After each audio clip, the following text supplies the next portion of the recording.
Selamat berjumpa kembali dalam layanan audio Sahabat Seperjalanan. Hari ini adalah hari Rabu 26 Maret 2025.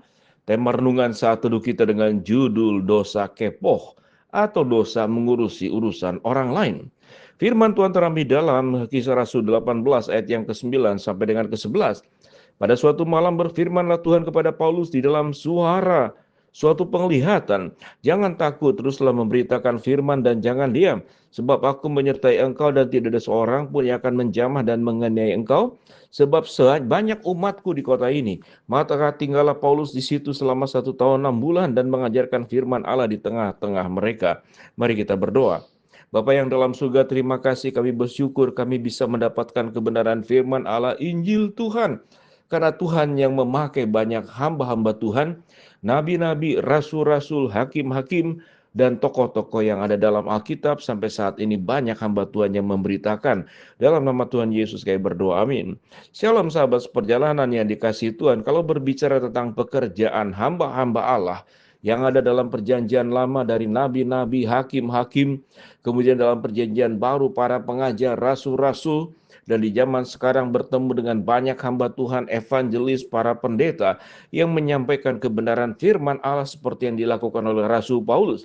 Maka boleh kita mengatakan bahwa ini adalah tindakan yang mulia, tindakan yang agung, dan perbuatan yang sangat luar biasa karena memberitakan sesuatu yang sangat esensi untuk kebutuhan manusia, yaitu keselamatan di dalam Kristus dalam menunaikan amanat agung Tuhan yang sudah Tuhan Yesus perintahkan dalam Matius 28 ayat 19 sampai ke 20. Pergilah jadikanlah semua bangsa muridku dan baptislah mereka dalam nama Bapa, Anak, dan Roh Kudus. Dan ajarlah mereka melakukan segala sesuatu yang kuperintahkan kepadamu, dan ketahuilah aku menyertai engkau kemanapun engkau pergi. Maka itu tindakan yang mulia. Kalau kemudian ada orang-orang yang berbuat jahat, berbuat buruk, kita hambat, kita ganggu, bahkan perlu kita tangkap untuk menjadi mitra kepolisian, sahabat buat kepolisian, agar seluruh kejahatan itu bisa dimusnahkan di muka bumi ini. Tetapi kalau orang melakukan sebuah tindakan yang mulia, Paulus bersama dengan teman-temannya rasul-rasul lain memberitakan firman Allah, tapi ada saja orang yang mengganggu. Secara khusus dalam catatan Alkitab, yaitu ahli Taurat, orang-orang Yahudi yang mengganggu. Bahkan rasul-rasul termasuk Yesus sendiri itu dibunuh justru adalah oleh orang Yahudi. Nabi-nabi dalam perjanjian lama pun dibunuh oleh orang Yahudi. Bahkan dalam kasus Paulus ke Korintus di sini, kepala rumah ibadat itu dipukuli oleh orang-orang Yahudi di dalam pengadilan. Mengapa? Karena mereka itu kepo mengurusi urusan orang lain. Lebih tepatnya adalah mereka tidak suka, mereka membenci, mereka menganggap mereka sebagai standar kebenaran, mereka menganggap dia sebagai orang yang paling mengerti tentang hukum Taurat. Tatkala Kristus datang untuk menggenapi hukum Taurat, mereka tidak bisa terima. Mereka tidak membuka diri kepada suara Tuhan karena mereka sudah terkunci oleh pemikiran dirinya sendiri, bahwa apa yang diyakini oleh mereka sebagai sebuah kebenaran yang tidak boleh diganggu gugat, tidak boleh diubah.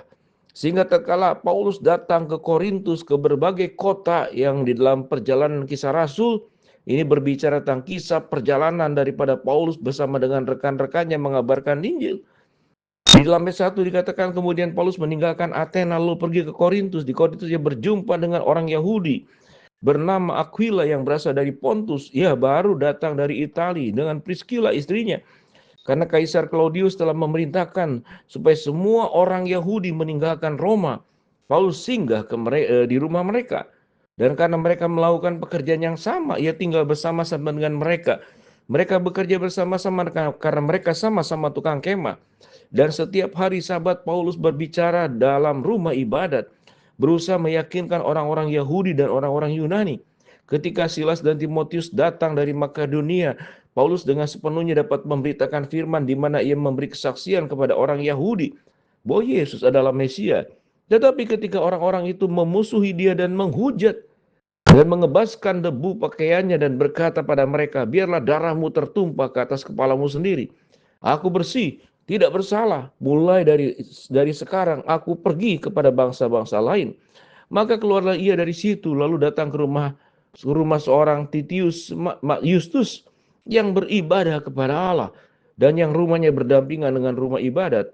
Tetapi Krispus, kepala rumah ibadat itu, menjadi percaya kepada Tuhan bersama-sama dengan seisi rumahnya. Dan banyak orang dari orang-orang Korintus yang mendengar pemberitaan Paulus menjadi percaya dan memberi diri mereka dibaptis. Pada suatu malam berfirmanlah Tuhan kepada Paulus di dalam suatu penglihatan, "Jangan takut, teruslah memberitakan firman dan jangan diam. Sebab aku menyertai engkau dan tidak ada seorang pun yang akan menjamah menganiaya engkau, sebab umatku di kota ini banyak." Maka tinggallah Paulus di situ selama 1 tahun 6 bulan dan mengajarkan firman Allah di tengah-tengah mereka.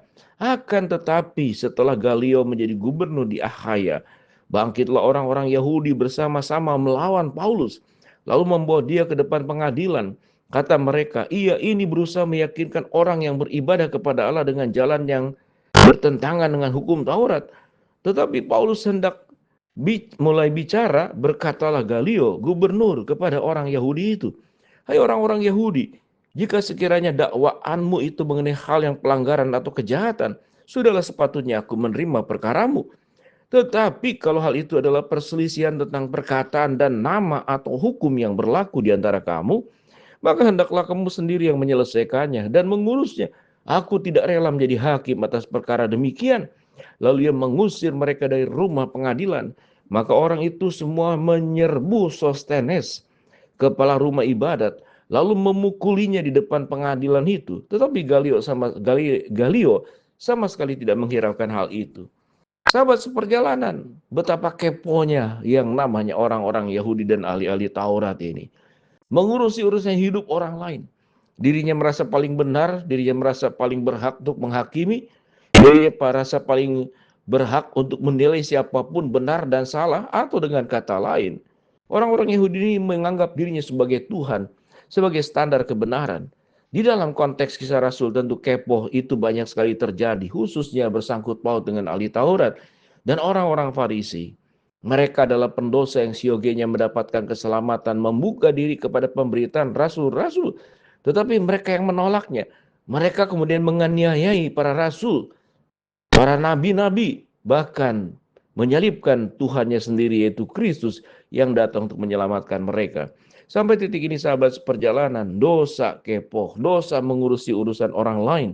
Konteksnya pada zaman ini tentu berbeda dengan apa yang terjadi dalam Alkitab. Konteks sekarang mungkin kita ngurusin urusan tetangga, ngurusin urusan orang lain, memperbincangkan, menggosipkan, menambah-nambahkan, mengurang-urangkan, baik yang menambahkan, baik yang mengurangkan, sifatnya itu merugikan orang yang diperbincangkan, orang yang dikepoin. Saya tidak tahu kepo itu apa masuk dalam kamus bahasa Indonesia. Tetapi kepo itu adalah mengurusi urusan orang lain, perbuatannya masuk dalam perbuatan dosa. Karena itu perbuatan yang merugikan, mencemarkan nama baik orang lain. Siogianya kita menjadi orang yang harusnya kepoh untuk mengurus diri sendiri, mengurus dosa sendiri, kekurangan diri sendiri. Bagaimana hidup itu bisa menjadi lebih baik dan lebih benar, bukan mencampuri urusan orang lain. Kalau di antara sahabat seperjalanan yang punya dosa kebiasaan kepo, ngurusin urusan orang lain, maka siogianya kita perlu bertobat dan meminta ampun kepada Tuhan. Tuhan, ampuni untuk dosa kepo yang aku lakukan. Mari kita berdoa. Bapa dalam surga, hamba berdoa buat sahabat seperjalanan yang sakit, Tuhan jamah sembuhkan. Sahabat seperjalanan yang sedang menghadapi masalah, Tuhan bukakan jalan.